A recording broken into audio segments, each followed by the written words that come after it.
ঢাকা মিরপুরে নিরীহ ব্যবসায়ীকে পাথর নিক্ষেপ করে হত্যা প্রতিবাদে বরগুনা শহরে ইসলামী যুব আন্দোলন বাংলাদেশ বরগুনা জেলা শাখার পক্ষ থেকে এক বিশাল বিক্ষোভ মিছিল অনুষ্ঠিত হয়। আজকে এই বিক্ষোভ মিছিলে নেতৃত্ব দেন ইসলামী যুব আন্দোলন বাংলাদেশ বরগুনা জেলা শাখার সংগ্রামী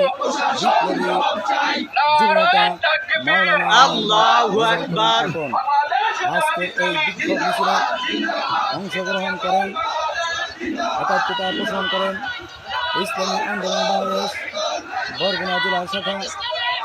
বাংলাদেশ জামায়াতে ইসলামী, বাংলাদেশ গণ অধিকার পরিষদ, বৈষম্যবিরোধী ছাত্র আন্দোলন, এনসিপি সহ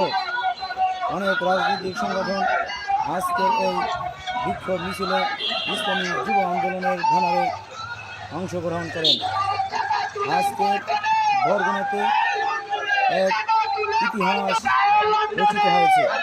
আজকে যুব আন্দোলনের এই প্রোগ্রামে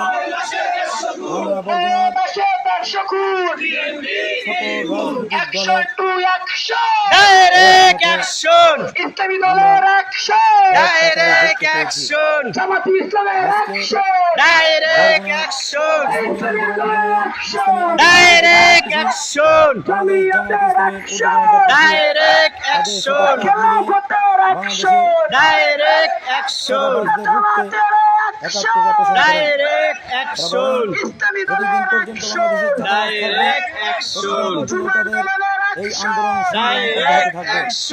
বাংলাদেশে আর যেন কোনো মানুষের কোল খালি না হয় সেই জন্য